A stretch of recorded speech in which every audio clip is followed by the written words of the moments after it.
Welcome to this launch event of the Climate Investment Fund's brand new and timely COVID-19 Technical Assistance Response Initiative. My name is Abhishek Bhaskar, and I work as a Senior Energy Specialist at the Climate Investment Funds, housed within the World Bank and headquartered here in Washington, D.C. I also have the pleasure of being the moderator for this event today. Climate Investment Funds, or the CIF, is a multi-billion-dollar fund that for over a decade has been offering both investment and advisory financing for clean energy, sustainable transport, resilience, and forestry activities globally.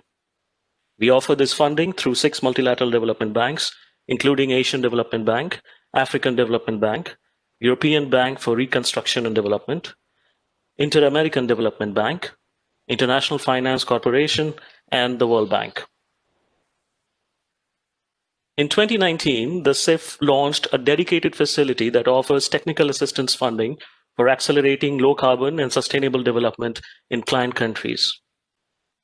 The CIF-TAF facility supports upstream activities that lead to the strengthening of policy and regulatory environment, building of human and institutional capacities, and design of market-facing solutions such as innovative instruments and business models, all with the goal of supporting a low carbon and sustainable development in host countries.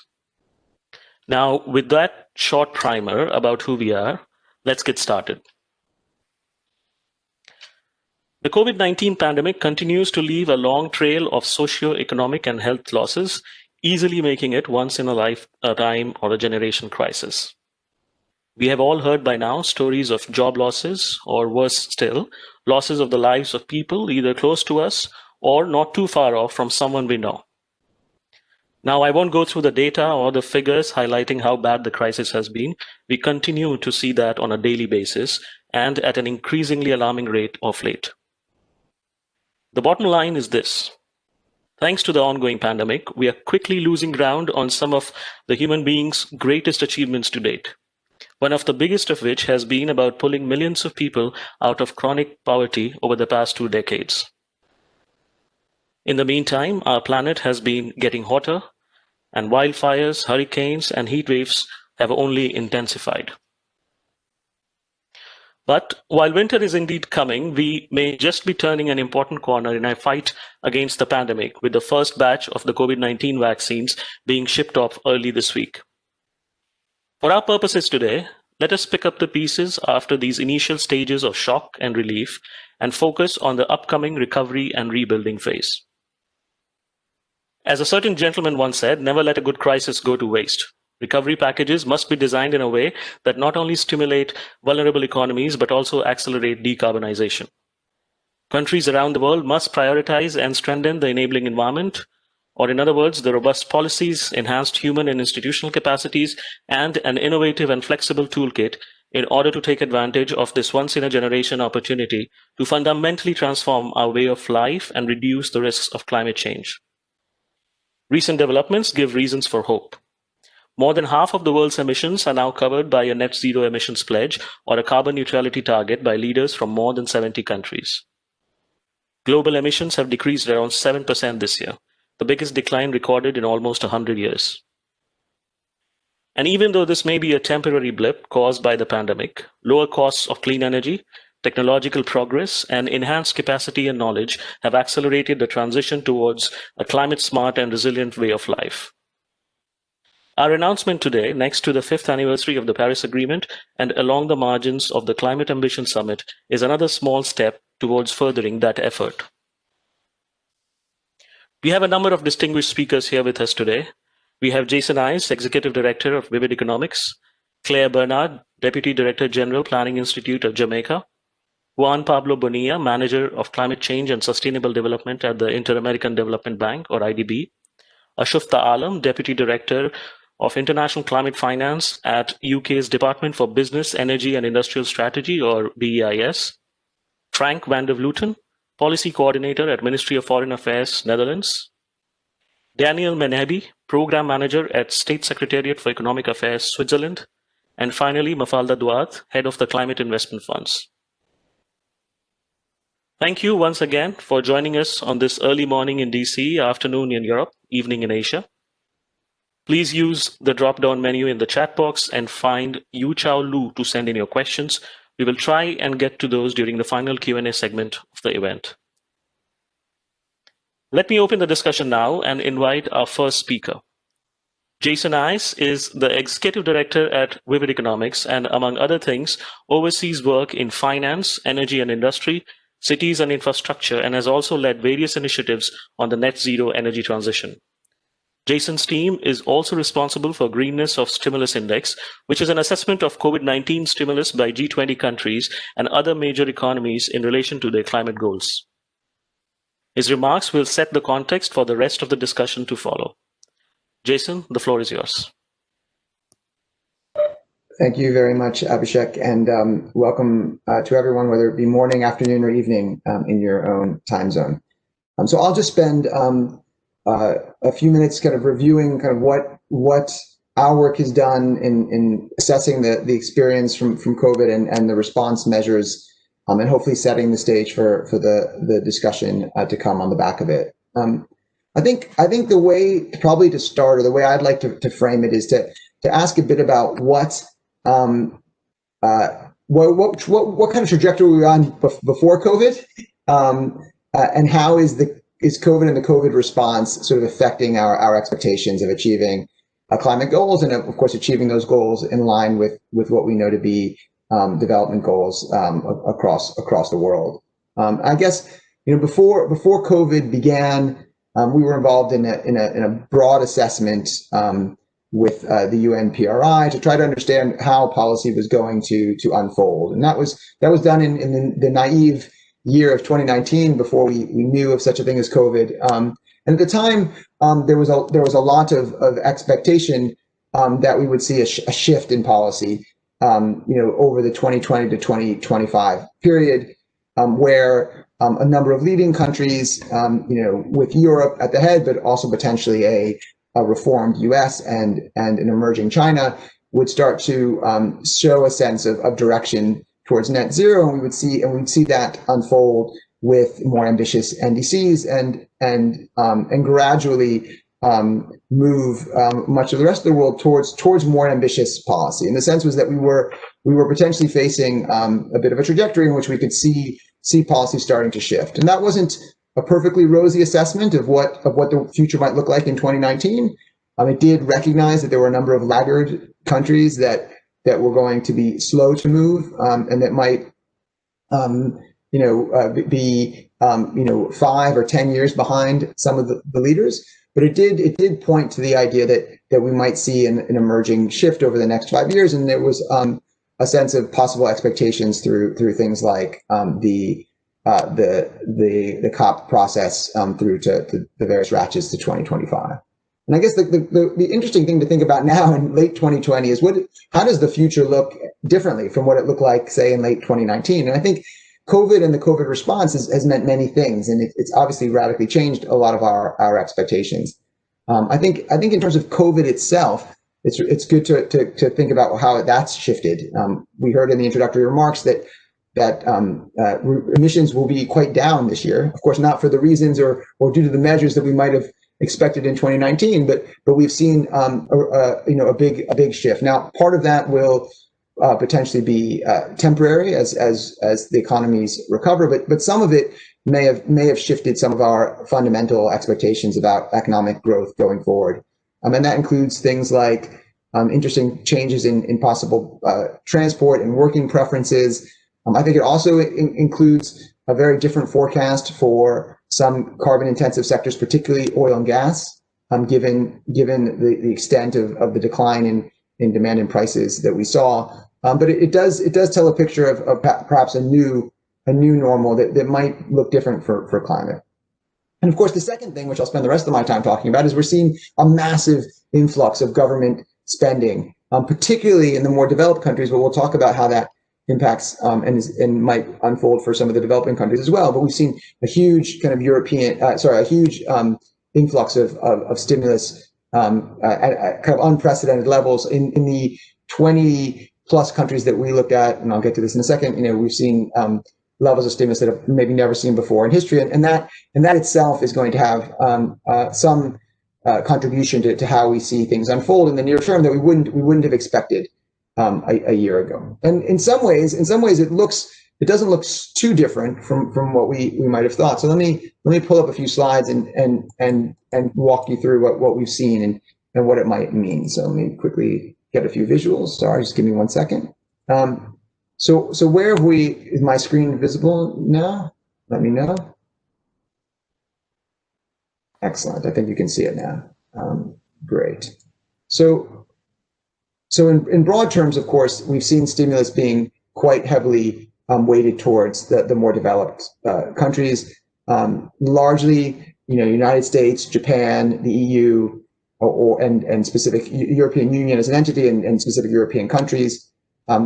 China, relatively large, although potentially larger than it appears, given the way stimulus measures have been taken and the way they've been declared. And then, of course, we're seeing a lot less, just simply because of the capacity, in many ways, because of the capacity to undertake stimulus from many of the developing countries. And there's a first, I think, very important point around how the COVID and the COVID response might unfold, and particularly when it comes to developing countries, which have been quite badly affected by COVID economically, but haven't had necessarily the resources that we've seen in more developed countries to respond. And I think, given the group that's on this call, and CIF in particular, it really points to an important role that international institutions and the multilateral development banks and others are going to play in defining the recovery. Stimulus in itself by these countries is having an important impact, the domestic stimulus measures,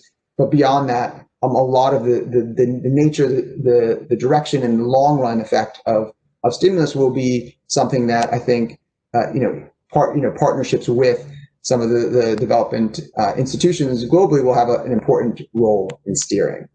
So we know that in many ways, for the countries on the right, which tend to be more developing countries, and there's many countries that aren't on this chart at all because they've not had any real fiscal capacity to do significant stimulus. Their building back, in a sense, will be importantly supported by some of the key organizations that will be speaking after me. In terms of overall scale, it's unprecedented. So in the countries that we've looked at, there's been a total of about 13 trillion in stimulus spending, and by our estimate, about 4 trillion of it is very environmentally relevant, and that means it's having an important impact on how on climate change sectors that may be important to climate change and on reaching climate change goals. And it has an important impact on other aspects of our natural environment and how we are developing economically in terms of our environmental sustainability. So climate change, but nature more broadly, including biodiversity, and that's a huge number. What does it look like in terms of how it's unfolded to date? I'll just show you the main results. As you can see, on average, our assessment is that the impact of stimulus has been broadly negative, although there are many countries that have shown positive movements to try to increase or improve the impact of their stimulus in terms of its greenness. Now, I think it's important to explain, why it looks like this in order to understand how we might respond. Much of the fact that stimulus to date has been broadly negative isn't to do with explicitly negative intent, although that is the case in some countries where you see, fairly explicitly negative actions. For example, in the United States, at least to date, which has used stimulus to often undermine environmental regulation or to support sectors that are in the kind of opposed to climate action. In some cases, it has to do with explicitly and almost proactively negative measures, but in many cases, it has to do with the fact that trying to stimulate the economy quite quickly often means putting quite significant amounts of money into sectors that traditional sectors that are still today large parts of the economy, even though tomorrow we expect them to be shifting into different sectors. So a lot of stimulus money, simply because it was deployed quite quickly and without a sense of facilitating a structural shift, went into reinforcing reinforcing existing, often dirtier sectors. Now that's not uniformly the case, and we have seen a number of countries attempt to move, and what you find is fairly similar to what we might have expected. Most of the more progressive countries on the topic of climate change and the environment, Europe in particular, have been more clearly proactive in trying to push stimulus structurally towards a positive direction, while a set of countries either that are more explicitly opposed to climate action in a way, or that simply haven't had the resources or necessarily the capacity to structurally shift their spending, have largely been anchored in a more negative overall impact. Now, what have we seen over time? On the last slide before I hand over, over time we've seen an interesting pattern. I think there has been progress. So despite the fact that the initial sort of push for stimulus was often negative overall by our assessment, we have seen over time progress in particularly some really important economies like the EU, the UK, where I am now, South Korea, Canada, have actually shown significant improvement. So if you look on this graph at the light blue triangles versus the dark blue triangles. Sorry, yeah. Jason, sorry to interrupt, but part of your slide has a gray box, so audience members are coming back to say that they're not able to see the slides. If you could. Oh, right. Let me just see if this is that better. This is better. If you could, do in the slide presentation mode. Yeah. Let's see. Great. Well, I'm sorry that you couldn't see them very well. This is maybe the most interesting slide anyway. Is it now in presentation mode yet? Let me see. Maybe 5 seconds away.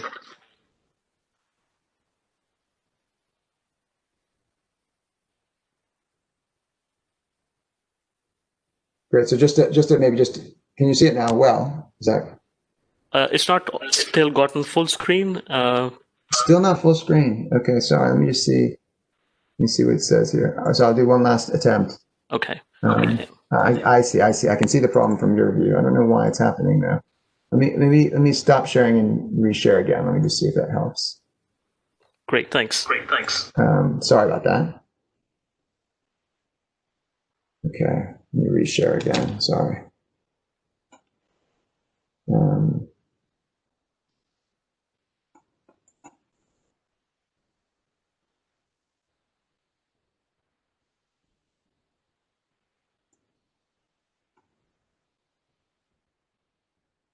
Okay, I'm now sharing again. Hopefully it'll work better this time.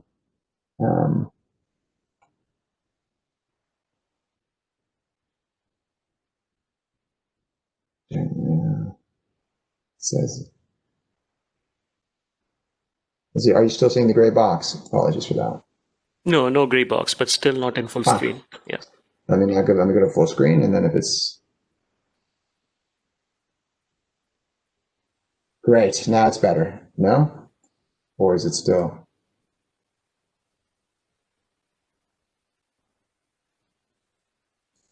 Oh, I see. It's still split between. Okay. Yeah, much better. Okay, great. Good job. Okay, so sorry. Thank you for the patience on that. So this was the previous slide I was talking about, which shows in general an overall negative tendency owing to kind of putting quite a lot of money into sectors which are less sustainable and driving further climate change. But you can see some countries pushing increasing amounts of spending towards green, as I was saying, and a lot of actions, particularly in kind of Europe, but increasingly action seen across a variety of other countries. And then finally, I guess I was ending on this slide, which is how we've seen some hopeful signs. So even if I think the rush of stimulus at the beginning and the focus often on kind of very quick economic gains led to sacrificing environmental outcomes, we've seen as the stimulus has deepened, as it's moved from very, very emergency response and quick kind of frantic action to more kind of well-planned recovery response, we've seen a number of countries move quite significantly in the right direction. So those countries, the light blue is how things looked in April, and the dark blue is how they look today. as of a week ago-ish. And you can see that a number of very important economies have managed to shift quite significantly. So the EU and the European countries have moved quite significantly towards a much greener, building back better response. But more recently, we've seen Canada make a significant shift in its contribution, and South Korea to start to think about stimulus in a much longer, much more structural transformation kind of way, with positive signs even from some developing countries like India. At the same time, we've seen a lot of countries be relatively stagnant, and we've seen a few countries like Mexico and Russia actually moving in the wrong direction. Now, of course, I think the hope, as we've seen, even though we've seen this sort of short-term response, we've also seen in parallel some reinforced commitments, of course, for longer-term transition. Most prominently in the last month or so from Japan, from China, and of course from the new U.S. administration. And so I guess the hope is that we will see quite a lot of progress, at least across those countries as well, in any next round of stimulus. I think what's left, and what I guess I would leave to in some regards to the following speakers, is a question of what happens to the developing countries. As I said in the beginning, many of them have not had significant domestic stimulus capacity. They've been very hard hit by the pandemic, and there's a real question about how we mobilize, I think, internationally to enable them to also sort of turn from the economic difficulties of this pandemic into sort of a kind of building back better pattern that we're starting to gradually see emerge across other countries. So with apologies for the technical difficulties, I will leave it at that and hand back over to you, Abhishek.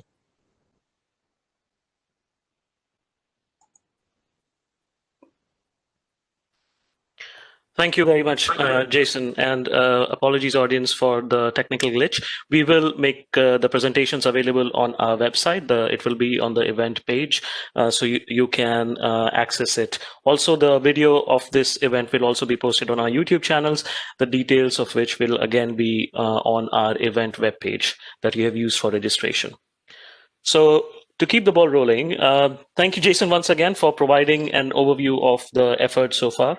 It is clear that while we see a few positive signals, there is a long way to go. And you make an important point about the developing countries not having sufficient stimulus capacity to make sure that part of the recovery is, in fact, green. Countries must do more and make a dedicated push to lay the foundations for a greener recovery. Moving from the global to the local, I am pleased to introduce our next speaker, Claire Bernard, who is the Deputy Director General of the Planning Institute of Jamaica. Claire has long experience in the development sector, having worked extensively in the area of national development on topics as diverse as education planning, social welfare and poverty reduction, environmental management, and climate change. In recent years, Jamaica has been seeing a relatively stable economy, but could face a severe hit to its GDP due to falling tourism numbers, as well as falling remittances from other developed countries, particularly United States, United Kingdom, and Canada, who are themselves facing economic shocks. This means that there will be thousands more pushed behind poverty lines, wiping out recent gains made by the country. Claire, over to you. Thank you, moderator, fellow panelists, members of the CIF fraternity, ladies and gentlemen, good day. I'm Claire Bernard. I'm Jamaica's PPCR focal point. It is my privilege to share in this launch of the CIF COVID-19 Technical Assistance Response Initiative. In so doing, I represent and express the appreciation of the 72 CIF recipient countries.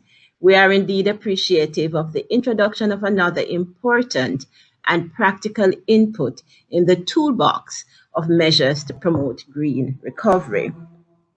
Our understanding is that the facility we launched today provides a pool of resources that we can tap into with a measure of ease and speed and through different modalities. In this regard, we welcome the initiative and its timeliness, as building back better and with resilience is not an option for developing countries like Jamaica. It's an imperative. Next slide, please. The impact of the ongoing pandemic has been devastating, and Abhishek made some reference to the state in Jamaica. It's been more so for LDCs and SIDS. For many like Jamaica, we were on a positive trajectory before the pandemic, but it has really derailed our recovery efforts significantly. It's said to be the cause of worst economic decline in Jamaica in 40 years. And you will see on the slide the numbers that we were attaining and projecting going into the pandemic. The problem is that it so upended the economy that relative to 2019, with most of the decline taking place between after March and in sectors like tourism. Can you show the next slide, please? Our economy contracted by 10.7% between January and September 2020 relative to the previous year. Of course, our employment also declined significantly. And again, it's some of the things that Abhishek spoke about.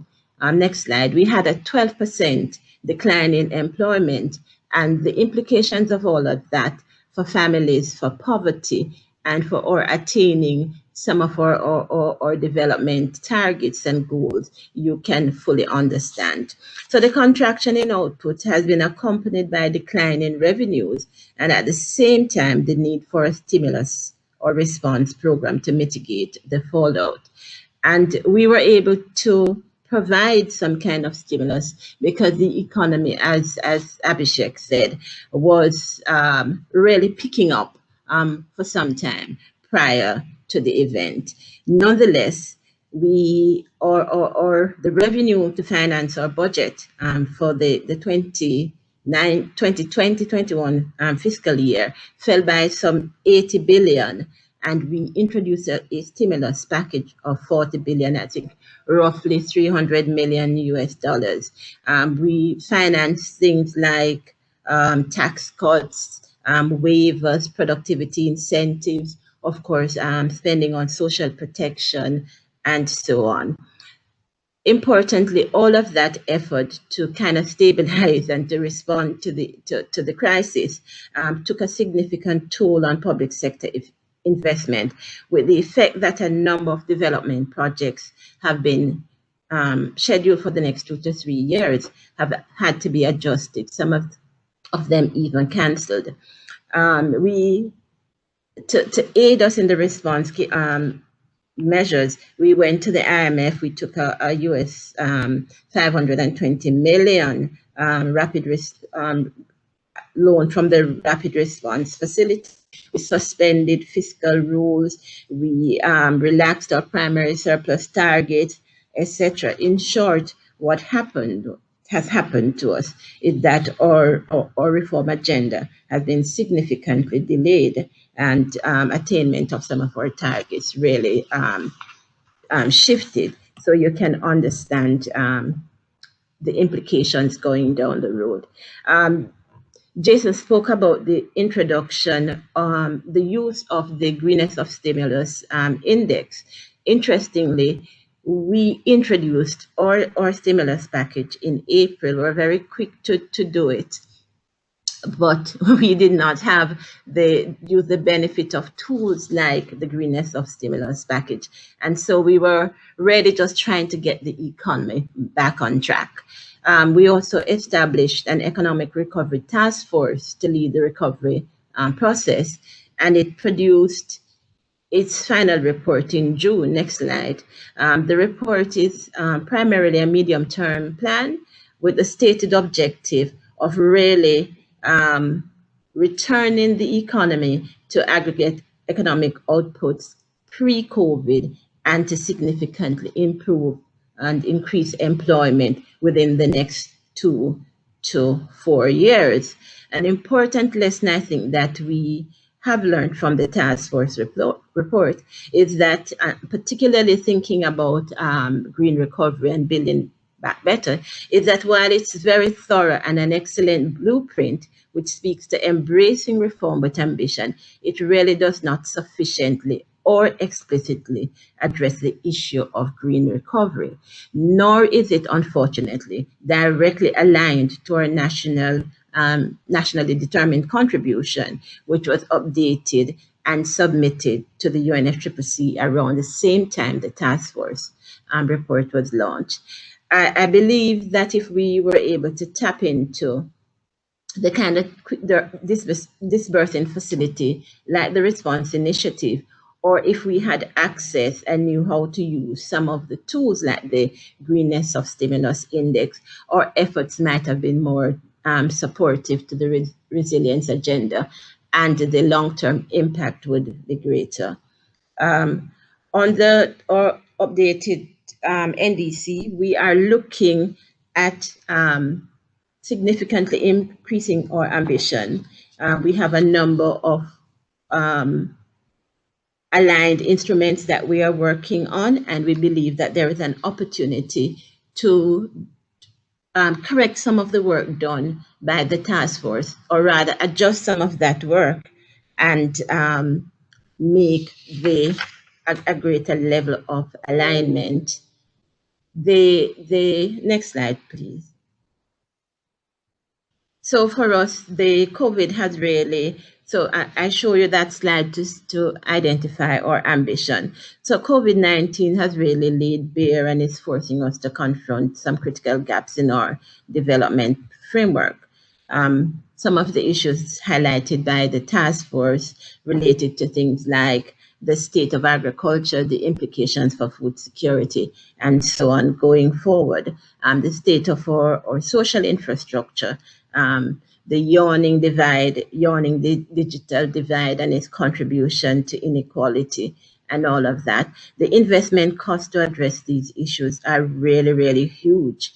And they have been made worse in regions like ours, where in the past year or so, we've suffered not just from the pandemic, which continues, but really we've had a difficult time with climate hazards. With a destructive Atlantic hurricane season.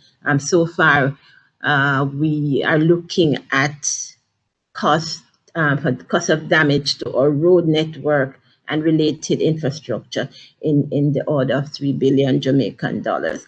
So I want to laud the innovation of the CIF COVID-19 Technical Assistance Response Initiative, but I would like to make a special plug in doing this. I want to repeat something that's really very important to us. We need, middle-income countries need assistance in accessing more concessional financing to address some of these issues. So we're calling on our partners like the MDBs to assist us in that regard and to help to facilitate the development of truly more resilient response. Thank you. Over to you, Abhishek. Thank you very much, Claire. I think we all read about some of these things, but hearing from someone closer to the ground really highlights and accentuates some of the key issues people are facing on the ground. You also made an important point about the recovery period of 2 to 4 years that you are looking at, and I think that fits very nicely with what we are trying to do through this initiative over the same period of time. So hopefully we'll be able to make a small contribution to efforts of countries like Jamaica. Latin America and the Caribbean region is no different than other parts of the world when it comes to being affected by the pandemic. According to the IMF, the economy is expected to contract by 8% this year, hitting countries in the region really hard. Leading the charge of the bilateral and multilateral response effort in the region is the Inter-American Development Bank that has been offering support for critical things such as expanding social safety nets, strengthening healthcare, and financing short-term capacity of MSMEs, among others.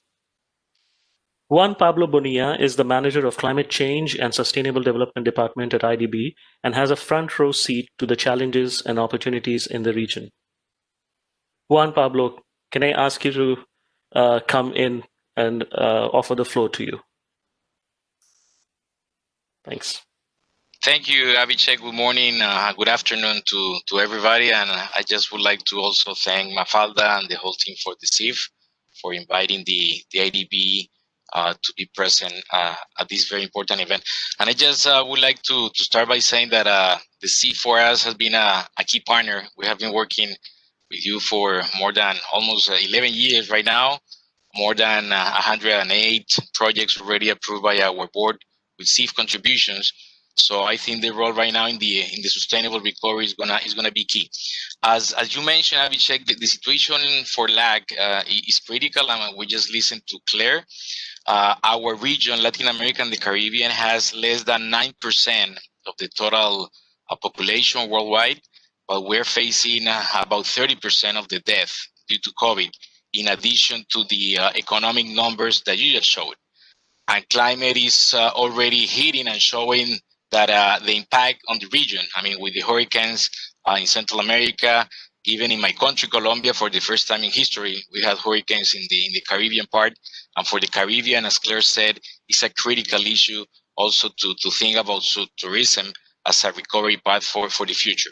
And I just would like to share with you, as you well pointed out, we as most of the MDBs, all the MDBs concentrated last year in developing fast liquidity programs.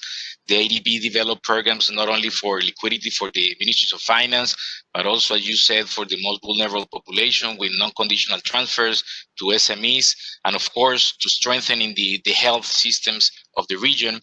And we, going back a couple of months ago, 6-7 months ago, we were thinking that this was going to be linear, rescue and recovery. We're seeing that this is going to be more a hybrid type in which we're going to have to rescue and recover at the same time. And that poses a very important challenge for us at the regional level. We had a target of 30% of climate finance that we were totally on track a year ago. And of course, we have had issues this year as a result of COVID because the priority of the region does not include climate finance as part of the recovery, but we're seeing a very important trend.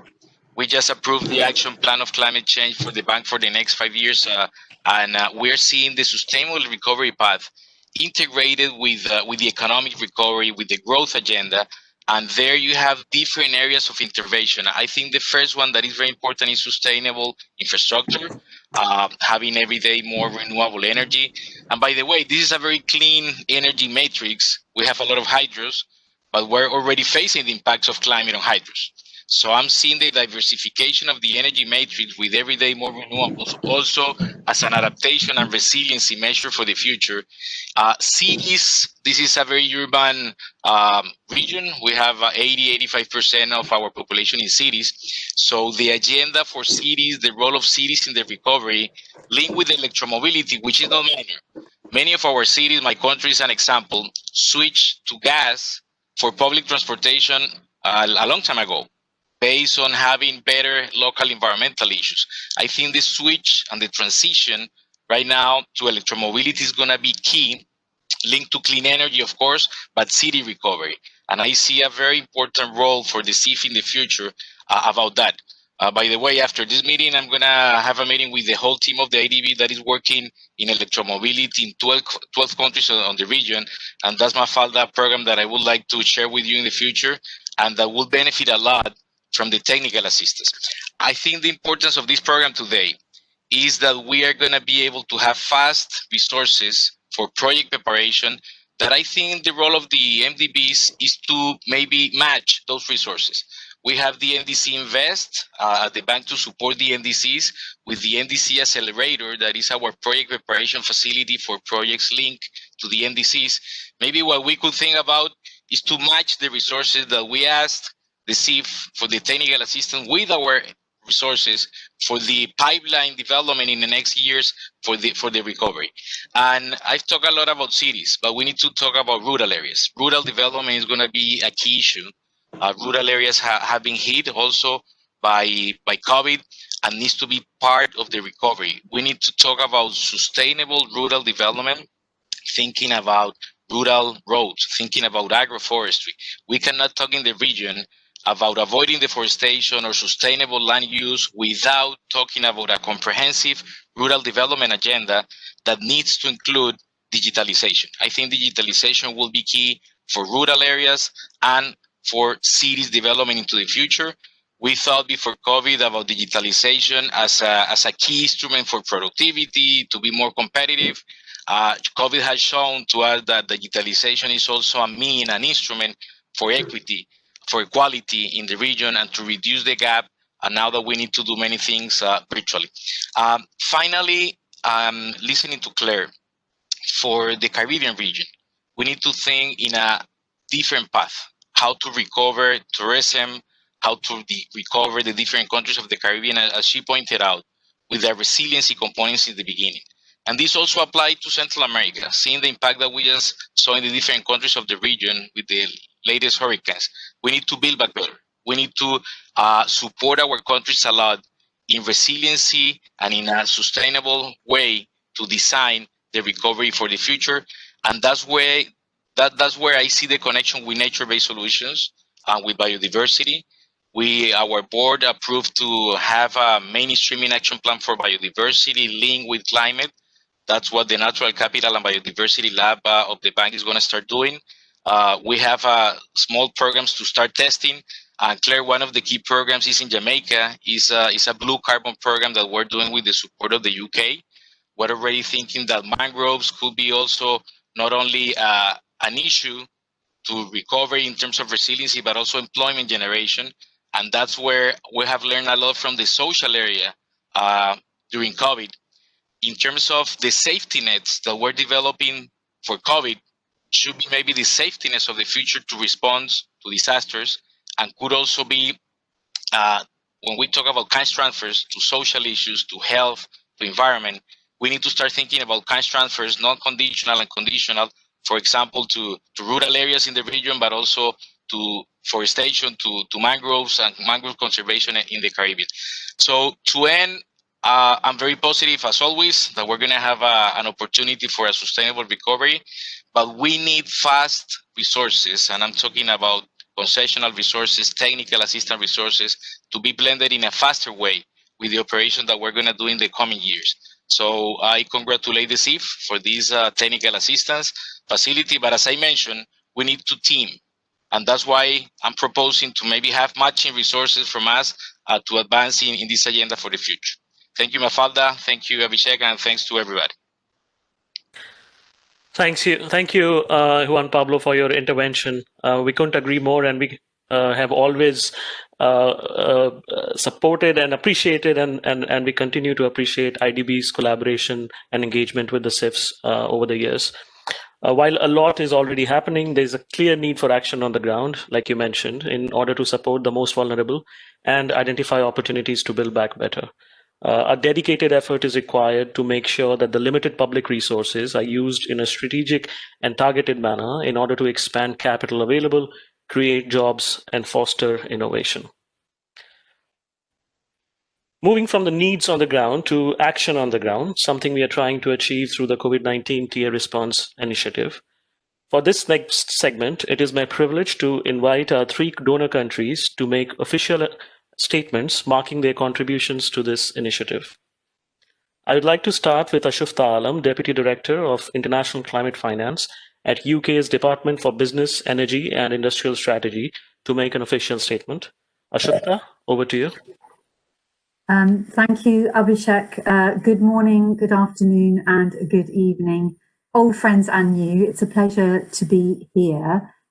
Firstly, can I just say a huge thank you and congratulations to Mafalda and her team in the admin unit, both for hosting this event and also for all of the really important legwork for the event and for helping to construct a vision around which we can organise ourselves. So huge thank you to the admin unit. I was going to say a few words about, the general context, but I don't think I will in this bit of my remarks, because I think Jason and Juan Pablo set that out really well, both in terms of the global context and individual country responses and the special challenges and responses led out of the Latin American and Caribbean region. I thought Claire's remarks from a country right at the frontier of dealing with the devastating impacts of climate change was really, really compelling. And so I don't think I can add much more to that general story on the context. So what I'd like to do is say a few remarks about the British ambition, the British effort, both domestically and then moving into the international piece, and finally a couple of remarks about COP26, the next major UN climate event. So firstly, on the sort of UK story, I hope many of you clocked an additional announcement made by the British Prime Minister at Saturday's Climate Ambition event, talking about our commitment to no longer directly finance fossil fuel projects internationally. And this was really trying to close the gap and the, arguably, inconsistency as we move to stronger ambition on fossil fuel funding, and particularly through our own export credit agency. So we made that commitment. That was announced on Saturday. That followed on from the public commitment we made a week before that about the British National Determined Contribution, which saw our commitment increase. So that ratcheting up, where we have committed to a 68% reduction in carbon emissions by 2030 against our 1990 levels. And we really look forward to a range of countries joining us in ramping up renewed NDC ambition in advance of November's Glasgow event.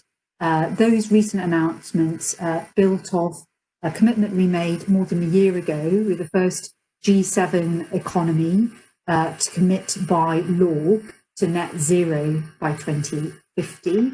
And clearly there's a huge amount of work beneath that needs to give us the confidence that we are going to hit it. And what we did, again, very recently, was set out a 10-point plan describing the sorts of interventions that we're going to drive forward within the UK to ensure that we do hit our own NDC ambition. And that's essentially, that 10-point plan speaks to, I imagine, one of those blue dots in Jason's slideshow earlier in this session. That 10-point plan is going to promote technological innovation. We want to, and all countries face this challenge, right, which is how do you build back better and how do you build back fairer? So ensuring that where we have the technical innovation and we see the creation of jobs, we want to see the generation of 250,000 new green jobs in the UK, that those jobs are experienced across all corners of the UK. So that speaks very much to our global values on fairness as well as innovation. Part of that story is going to be around building on what we see as a real strength technology-wise on offshore wind, where we're looking to quadruple our offshore wind power generation by 2030 to 40 gigawatts. And that's enough, we believe, to power every single British home. We also want to boost hydrogen production to help power our heating needs. And we also want to continue to showcase the City of London as the global centre of green finance. So that's part of our domestic ambition story. And we hope that we are signalling our desire to lead by example internationally. And so moving on to the international piece, look, the global recovery, as we've already heard, is being felt very differently in different parts of the world. And both Claire and Juan Pablo talked about the important, if not differentiated needs between low-income countries and middle-income countries. And we absolutely want to see a marshalling of global support that is tailored for the different interests and needs of different developing countries. Because these developing countries are experiencing different impacts on their economies, on their healthcare systems, And so it's really, really important that global partners are engaged to support domestic leadership in countries like Jamaica, in countries right across Latin America, etc. And this is going to require, multi-stakeholder effort, right? It's not going to be governments alone, it's going to be businesses. And it's therefore vital that the special role that governments have in setting those policies is one that can also engage with businesses, because so much of that $1 trillion story on climate finance is about the private sector markets too. On our side, and some of the recent commitments we've made to support that international response, it's been something in the order of £200 million in the last year to support green recovery across Africa, Asia, and Latin America. This includes 3 things that I just want to highlight very quickly. £17 million, British pounds, of new funding for the Nationally Determined Contributions Partnership, including helping to field economic advisors in developing country government teams.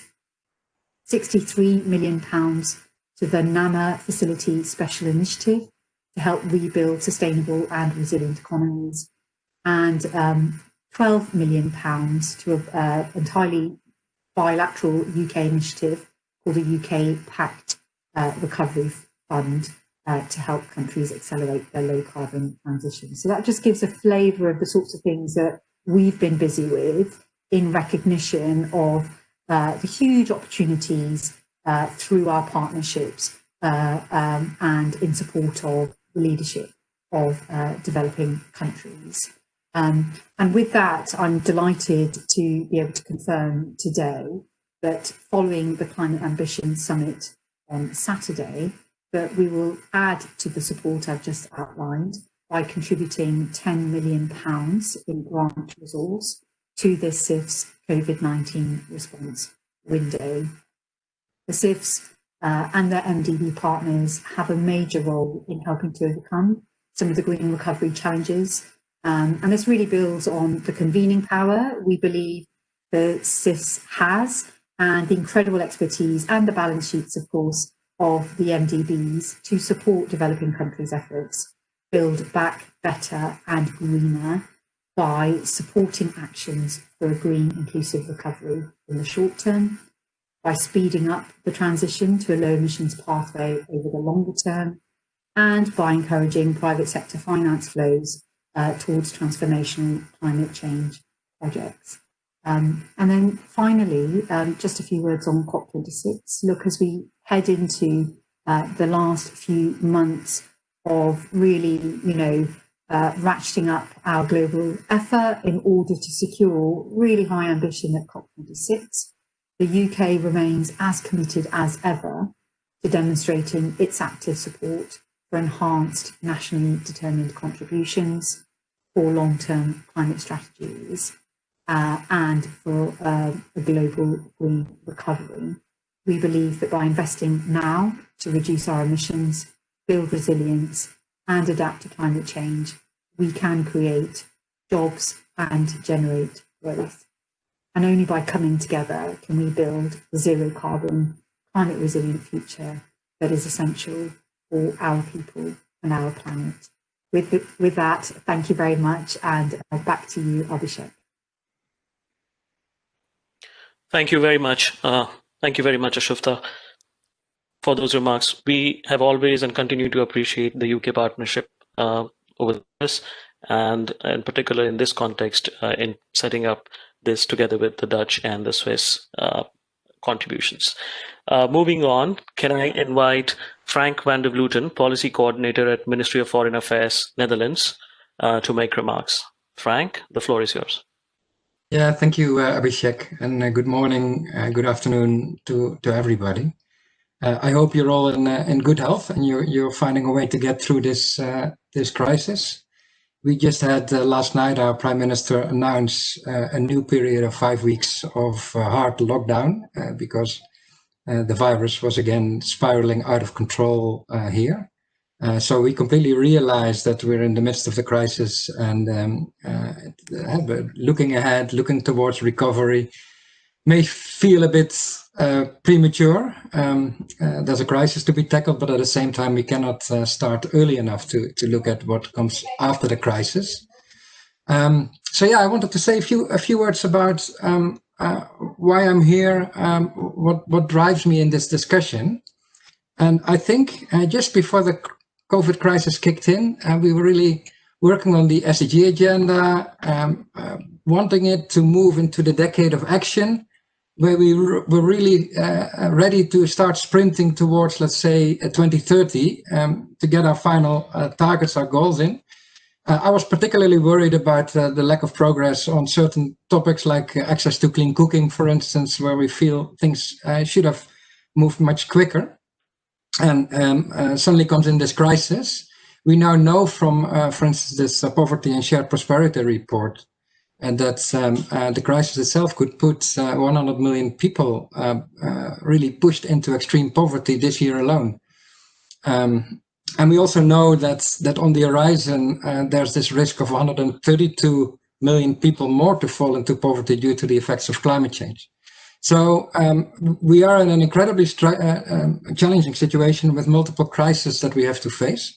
And of course, the government of the Netherlands is very keen to support our countries in the global south there.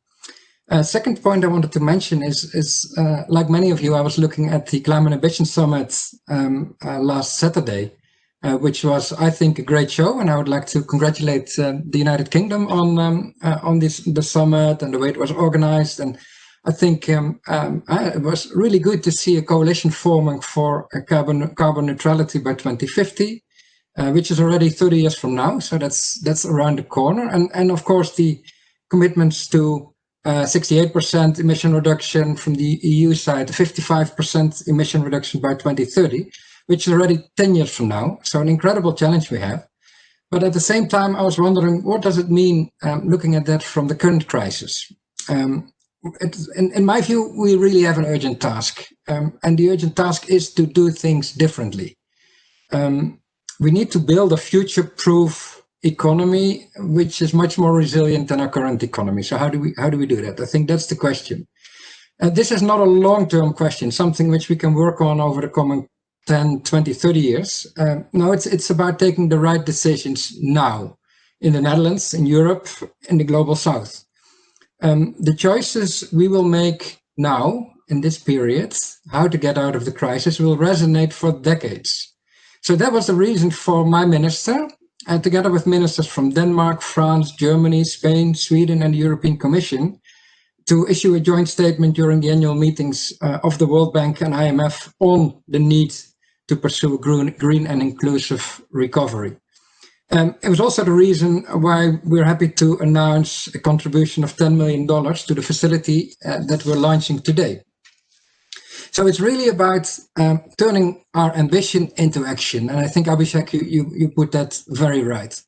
Maybe to that discussion, I can add 6 points. What do we need to do to really make sure that we have success? First of all, let's keep the SDGs, Sustainable Development Goals, as our compass for building back better. We will ensure that our ODA flows on our side are fully aligned with the Paris Agreement. Second point, global public problems require global solutions. So we really need to invest in multilateralism. We are very convinced that the multilateral development banks have a very leading role to play in tackling these issues. Third, we are keen and ready to support developing countries to overcome the climate and COVID-19 crisis with an orientation towards building back on green, inclusive, and resilient economies. Fourth, there's also a need for a paradigm shift. We need to make sure that we plan and design in a different way. There's a need for southern organizations to genuinely and legitimately represent marginalized groups in designing the recovery strategies. Fifth, we also need to look at the debt sustainability. We need structural solutions that can link debt sustainability to the SDGs and to climate objectives. And sixth, last but not least, we really need to counter the trend of inequality, the trend that women and young people are disproportionately affected. So in conclusion, from our side, we are convinced that bold action is needed for a green and inclusive recovery, and it should be taken at least on the same scale as the crisis itself. We need a recovery that is fair for those on the margins of society. Those on the margins should be in the center of our decisions. This is the only way we can make sure that no one is left behind. Thank you. And back to you, Abhishek. Thanks very much, Frank. Two things I picked on, and I agree, which is one is to do things differently, and second is to consider using SDGs as the compass to whatever decisions we are making in this critical phase of recovery. Finally, I would like to invite Danielle Menebi for this segment, who is the Program Manager at State Secretariat for Economic Affairs in Switzerland. Danielle, over to you.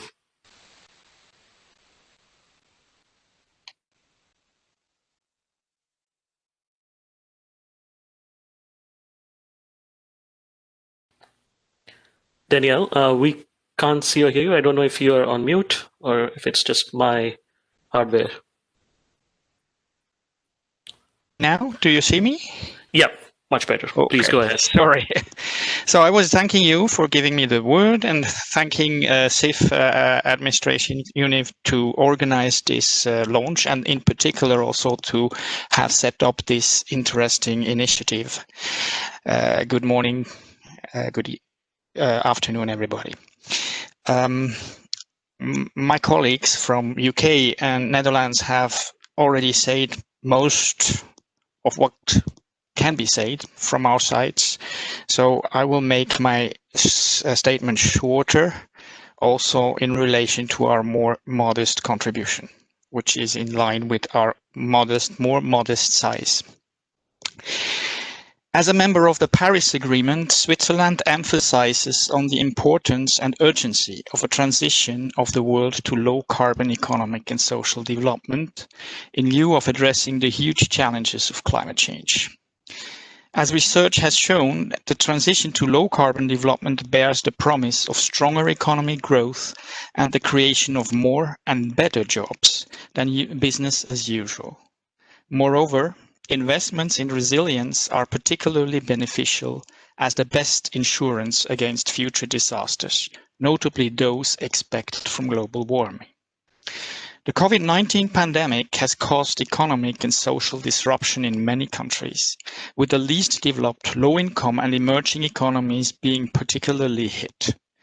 Sizable recovery packages are needed to address the social impacts and relaunch the economies of the numerous affected countries.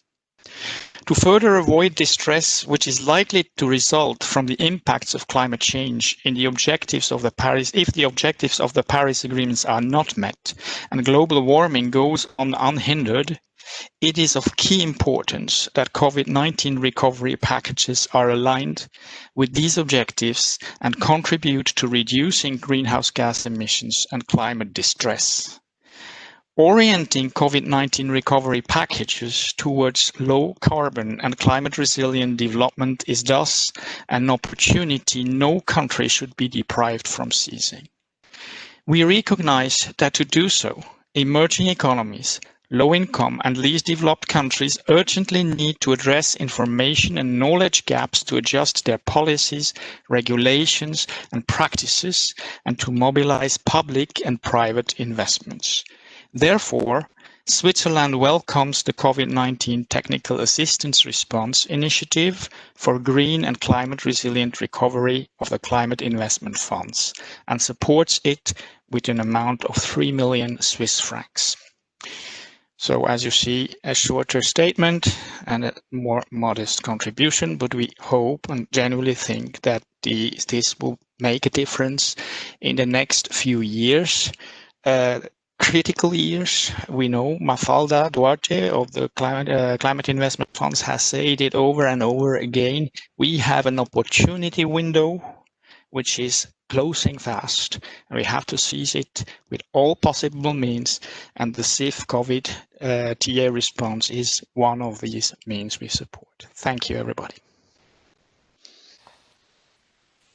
Thank you very much, Danielle, for those remarks. We appreciate the contribution and the partnership of Switzerland towards this initiative, and as well as to the larger CIF agenda. I'd like to thank once again the governments of United Kingdom, Netherlands, and Switzerland for your support towards this initiative. We look forward to working closely with our key stakeholders in delivering on this critical initiative in the next year or so.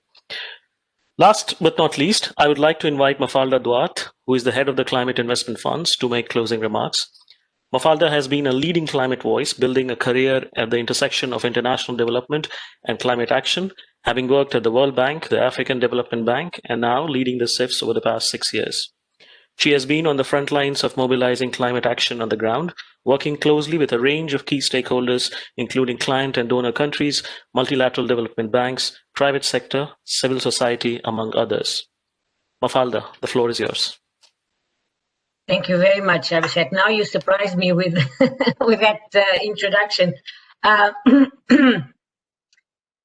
Colleagues, good morning, good afternoon, and good evening, and thank you very much for being here with us today. I know we are probably all very fatigued at this moment with all of the virtual events that we've been through since the beginning of this pandemic. So I appreciate, and we are coming close to the holiday season. So thank you very much for making the time.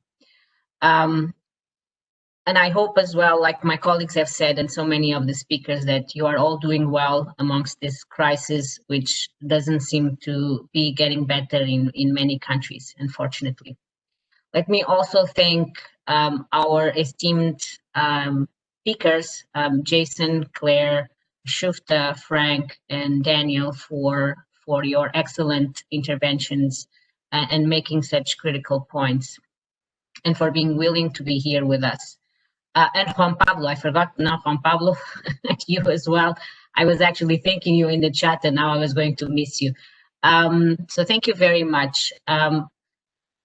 Key points, I think all of the key points have been stated. I think we all recognize that we are at a very important intersection in our history. And we are presented with a massive crisis, which needs to be seen as well as a very important opportunity. Actually, a big responsibility is an opportunity and a big responsibility to learn from what we are going through and really see the possibilities and invest in the possibilities of a new way of living and really recovering and building back in a greener, cleaner, and a much more socially equitable manner. So these, I mean, we are all very clear that the choices that, you know, we are all making and all of the governments are making today will have a bearing for generations to come. And I think we have to be quite conscious and mindful of that. I liked one of the things that UN Secretary General said in his intervention at the Climate Ambition Summit, and I congratulate the UK as well for organizing the Climate Ambition Summit. I agree with Frank's points that seeing this momentum building up towards carbon neutrality is really excellent, though there's still quite a bit to do and a road to go through. But he said it very well, if you recall. He said, whatever we are doing right now and the investments we are making right now, we are borrowing from future generations. The future generations are the ones that are going to be paying for all of these $1 trillion of investments that are going to be made, are being made, and will be made. So we have to be very conscious of that. And because we are borrowing heavily from future generations, what are the sort of investments that will ensure that they will have a prosperous future as well? It's a critical point. So it's really important that, you know, we don't shy away at this point in time from making difficult decisions and really putting us in a different trajectory. I think most of the people here today are quite familiar with the work of the climate investment funds. Abhishek mentioned it earlier on. We've been having the privilege of actually, in the aftermath of the last crisis, which wasn't as significant as the one we are currently facing, the 2008-2009 crisis. We were established at that point in time and really have been supporting developing countries through the multilateral development banks to really spearhead these climate relevant investments in a context, in fact, in 2008 and 2009, where some of these investments were even more difficult to be considered wise decisions. To me, I always like to think about that because, I like to think that if we were capable of doing tough investment decisions, and investment decisions being disputed by many stakeholders as not the right decisions to be made at the time because they were more costly, more risky.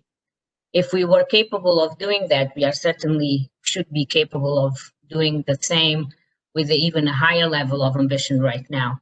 So we have been at the forefront of that, putting us in a different trajectory with our partners. And we have demonstrated our ability to pull things together, to deliver, different results on the ground. Now, our work continues to be, in fact, perhaps even more now relevant in the current times than it was at that point in time. In fact, and one of my colleagues also put in the chat show, we decided that we were going to document the evidence that we have been gathering over the past few years on how green policies and investments can contribute to COVID-19 recoveries in many ways. One of which we know that, and Claire mentioned it in her interventions as well, the decline in employment, which is a major impact of this crisis and a major top priority of governments. But we know that clean energy investments can create new jobs. Data that we have from our Clean Technology Fund, and we are expanding that analysis to our other programs. So the programs we have in resilience and forestry, in sustainable forestry management, it clearly shows the data that only with those resources that we are deploying through that fund, which is around 5.6 billion, mobilizing almost another 10, but let us say 60 billion worth of investments, we can contribute directly or indirectly to over 5 million person years of employment and an additional 40 billion in economic value added. So this is on top of the 60 billion worth of investments. And with this, stimulate the local economies and supply chains, strengthen the vulnerable sectors, increase energy security. So this is just an example. We provide quite a number of other examples across different sectors of how these type of investments are really sound, good choices at this point in time. One of the other things that we also know from our experience is that coupling technical assistance with large-scale investments provides the incentives and the support that is needed to advance climate-friendly policy reform and really mainstream climate action across institutions. And we have several examples of this within our portfolio. Frank also reiterated the Shufta as well, Daniel as well, the multilateralism, the importance of multilateralism and the importance of the multilateral development banks. Multilateral development banks, our leaders are really well positioned, are leaders in the provision of international climate finance and right now in COVID-19 recovery lending. So it is really important to support them to help developing countries with these green recoveries and really through both policy reform actions and investments help the countries place themselves in the trajectory that is aligned with their development goals and with their climate goals and with our broader climate goals. And one other point that has been made, which is really critical, is social inequalities and the fact that we know, right? I mean, we know very well that the pandemic is and the crisis is affecting different people differently, and we need, renewed, redoubled efforts to make sure that the most vulnerable and marginalized are supported in the current crisis and can benefit from these recovery investments that are being made and will be made. This is also why we have been doing quite a bit of work around just transition. We are working quite actively with the development banks in several countries to make sure that we learn from the best evidence and our future investments fully embody the tools and the strategies to make sure that as we help countries move away from certain sectors, from certain types of investments, that the communities are not left behind. So with this, as most of you know as well, we have been working on a very ambitious program of new investments. Our governance structure has endorsed a number of new investment programs earlier this year, and we are hopeful that we'll be able to launch them next calendar year, and with that also help build the momentum towards the COP26 and help build ambition. But we also pretty quickly realized, and in discussions with our multilateral development bank colleagues, that we needed to do something else. We needed to really try to pretty quickly have a mechanism that can support the multilateral development banks in what Juan Pablo described as a flexible, quick way, so that they can themselves help support the countries in greening this lending that is being provided to the greatest extent possible. Think about, the policy reforms that can be put in place in this moment of crisis and recovery, and lay the ground for, the investments that will be made in the very near future. So we decided to do that and prepare this technical assistance response initiative for green and resilient recovery. And we are very thankful to, of course, to our contributors, to our donor partners, UK, Netherlands, and Switzerland, for supporting this initiative at this very critical juncture. We are at the beginning of the work, but we will be delivering this pretty quickly, and we'll be working very actively to make sure that these resources, along with other resources, as Juan Pablo was saying, that the multilateral development banks have themselves, can really go a really long way in making a difference in terms of these policies, as I was saying, policy lending packages that are being provided, but laying the ground for the ambition and the types of investments that we want to see in the future. So I am very positive as well. I think we have a big challenge ahead of us, but I think we are presented with an opportunity, a very significant opportunity, and we have the capability to respond or to raise to this occasion and respond in a way that will really safeguard the future, the future of our children and the generations to come. So of course we are ready. We have an ambitious agenda to deliver on next year. We count on all of you. This is a partnership.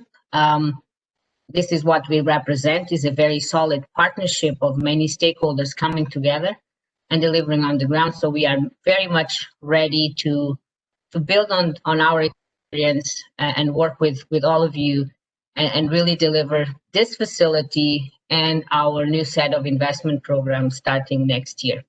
Thank you very much. And my best wishes for the holidays to all of you. Abhishek, back to you. Thank you, Mafal, for sharing that crucial context on the role that climate finance and a multi-MDB mechanism such as the climate investment funds can play at this critical moment in time. Moving to our final segment, we have received a few questions from the audience, and I see that we may have still have time to sneak in a couple of those.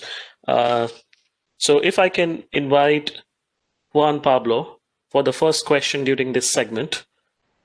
Juan Pablo, I just want to make sure you can hear us and we can see you.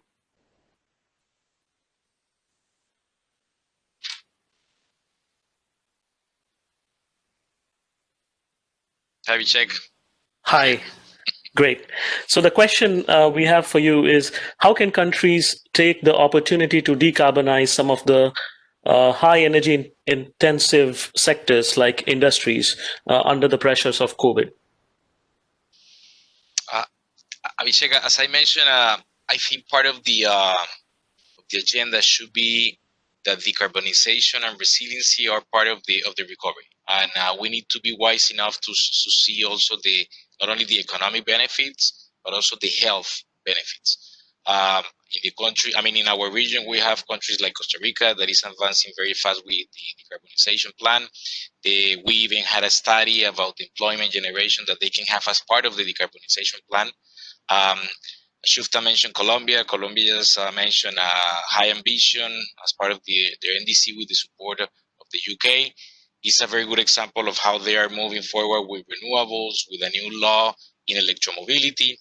And something that is not minor, Mafalda mentioned the PVLs. We're going to have, in the next at least 18 months, a lot of requests from the country for policy-based loans. And I think it's also an opportunity to include, as part of the policy-based loan, different reforms. We're planning at least 2 or 3 for 2021 about sustainable growth, sustainable and resilient growth. So it's also an opportunity to do that. The health issue is not minor. I think the population, as a result of COVID, and as a result of the impacts of climate with hurricanes and everything, I think the mentality, the risk mentality is changing. And I think the connection of how decarbonization is linked with not only employment generation, but also with reduction of risk for the future.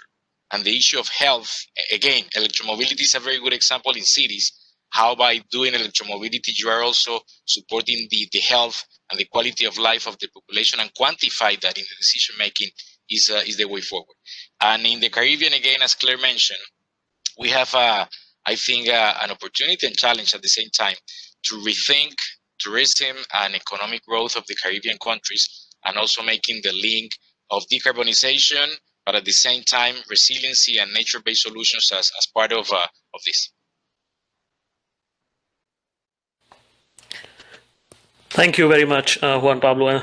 That's very useful to know. Thanks again for joining us this morning for this launch event. Next question I have is for Claire, and the question is, how can countries, let me rephrase it, what are the main challenges that countries like Jamaica face to incorporate climate considerations into their stimulus packages? Claire? Thank you, Abhishek. I think a big part of it perhaps is data and information, and having that where it needs to be.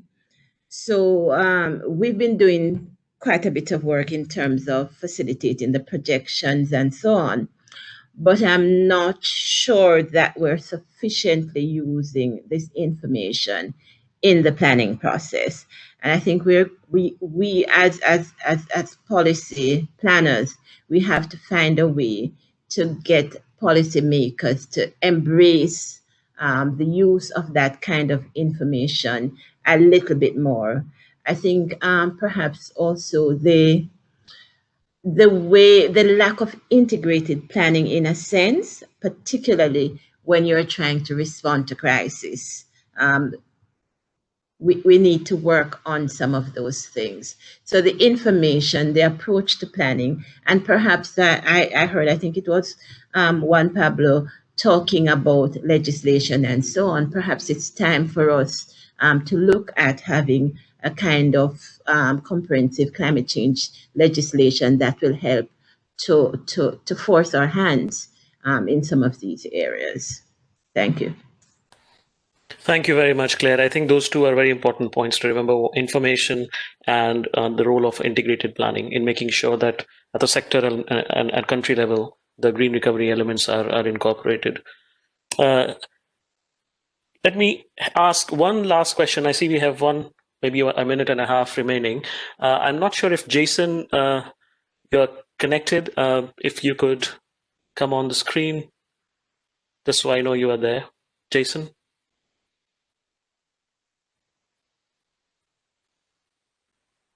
Not sure if you're having some issues connecting.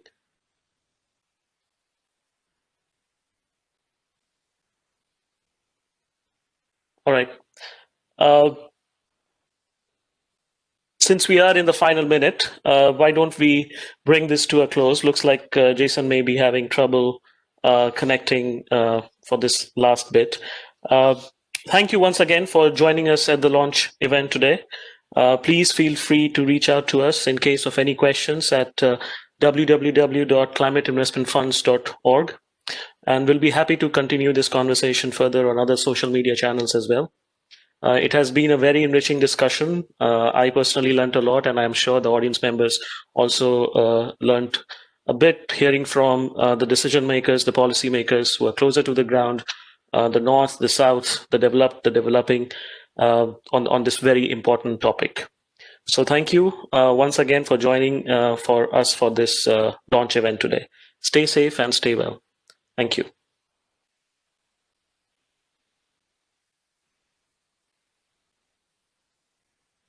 Thank you. Goodbye, everybody.